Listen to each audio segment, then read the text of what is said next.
Hello friends, మనం తలచిన కార్యాలు నిర్విఘ్నంగా జరగటానికి హరిద్రా గణపతిని ప్రతిష్ఠించి పూజ చేయటం మన ఆచారం. ఈ కార్యక్రమంలో అందరూ తెలియకుండా చేసే చిన్న చిన్న తప్పులు, వాటిని ఎలా సవరించుకోవాలో తెలియజేయబోతున్నాను. హరిద్రా గణపతి అంటే పసుపుతో చేసిన గణపతి. ఈ గణపతిని మన బొటనవేలి మొదటి కనుపు ఉన్నంత గణపతిని ప్రతిష్ఠించుకోవాలి. ఇందుకు మెత్తని పసుపులో కొంచెం నీళ్లు పోసి ముద్దలాగా చేసి కొంచెం త్రికోణాకారంగా చేసుకొని తమలపాకుల మీద పెట్టుకోవాలి. పసుపుతో చేసిన గణపతికి ఎక్కడా పగులు లేకుండా మొత్తం పసుపు నీటితో తడిసి ఉండేటట్లుగా చూసుకోవాలి. ముద్ద చేయటానికి అవసరమయ్యే నీటిని మాత్రమే వాడుకోవాలి. 2-3 తమలపాకులను శుభ్రం చేసుకొని చినుగులు లేకుండా ఉన్నవి ఆకులను ఎంచుకొని ఒకదాని మీద ఒకటి పేర్చుకొని ముచికలు మన వైపు ఉండేటట్లు అమర్చుకోవాలి.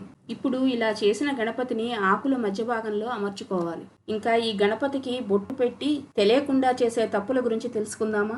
గణపతిని ప్రతిష్ఠించిన తరువాత కుంకుమను మనకు ఎదురుగా ఉండే ముఖం వైపు బొట్టు పెడతాం కదా, అలా చేయడంతో ఈ పసుపు ముద్ద గౌరమ్మ అవుతుంది. 3 వైపులా చుక్కలు పెట్టిన గౌరమ్మను ప్రతిష్ఠించినట్లు అవుతుంది. గణపతి కోసం కుంకుమను తల మీద పెట్టాలి. ఇలా చేస్తే గణపతిని ప్రతిష్ఠించినట్లు అవుతుంది. ఇలా ప్రతిష్ఠించిన హరిద్రా గణపతిని ప్రసన్నం చేసుకోవటానికి ఎర్ర పువ్వులు, ఎర్ర అక్షింతలుతో పూజించాలి.